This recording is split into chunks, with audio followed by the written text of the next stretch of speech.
Hello, my name is Tyler Douglas. This is my submission for Module 7, the Human Resource Frame. For this part of the assignment, I actually chose to go a little bit of a different route than what normal students in here would. Obviously, with developing your own human resource frame, you would typically go from principle and build everything down.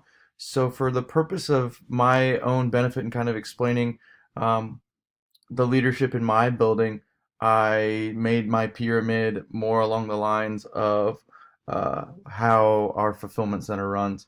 And so I'll be able to speak to that here shortly. But without further ado, Bowman and Deal's human resource frame. So the idea behind Bowman and Deal's human resource frame is that organizations need to operate as a family type unit.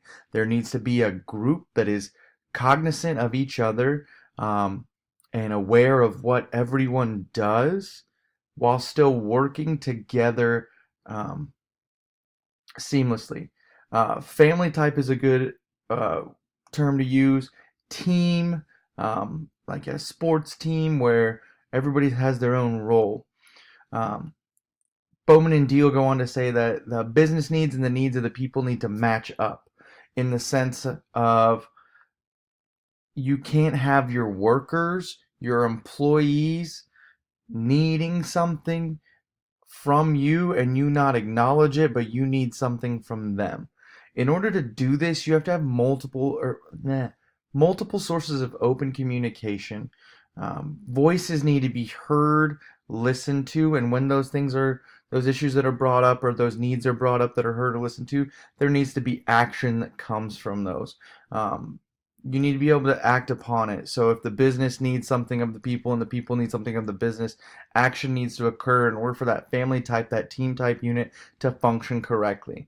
That goes into the business needs must serve the needs of the people. Without the people, there would be no business. You can't have in my role, a fulfillment center unless you have associates to fulfill the orders. You can't have uh, orders to be picked without pickers.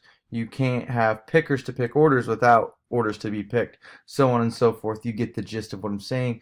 So these two need to be aligned up, and in turn, the businesses and the world must find people to bring their best each day who are passionate about it, so that those two can link up correctly. Now that I've covered Bowman and Deal's human resource frame, I'm going to go into my human resource frame. So how I have set it up is at the top, principal, obviously. I, as the building leader, at the top, we're making decisions, um, and I am the core um, person in charge. So below that, I've placed teachers, paraprofessionals, and students and parents. Here's why. Um, in this day and age, paraprofessionals can be as effective in a student's success as a teacher can, as well as parents. So I've kind of written it in here as who helps the students be successful, ergo the school. So teachers, paraprofessionals, students, and parents. Those are your core money makers when it comes to what is going to make the school successful internally, grade wise, performance wise, academic wise. Below that, I've written in there who is going to make the school successful day to day administration wise. Your cooks, your custodians, your office staff, your maintenance staff. Everybody three and up is actually in the building day to day working to make the school better and successful through academic purposes, through performance purposes, through keeping it functional, keeping the students fed, keeping the offices clean, keeping the administrative tasks running, keeping the school intact and actually physically running, keeping it AC'd in the summer time, springtime, cooled or warm in the winter. From that aspect, keeping things running. And then the last one I put on here is alumni and community. They're not actually within the frame of the school day to day. They have a lot of influence. They have a lot of impact. They can make decisions go one way. They can provide support through monetary, through volunteer time. They're not in their day to day, so that's how I've chosen to rank them.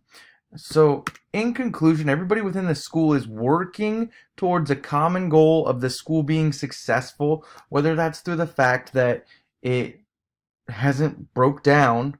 There's nothing in the school that is faulty. The school is cleanly. The people inside are fed and they're fed healthily.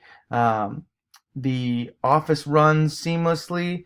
Um, the school, from the aspect of academia, is running successfully. Students are succeeding. They have the right tools through teachers and paraprofessionals, and their parents support their educational efforts. And then finally, at the top, principal, who is leading the school and leading that charge for the school to be successful.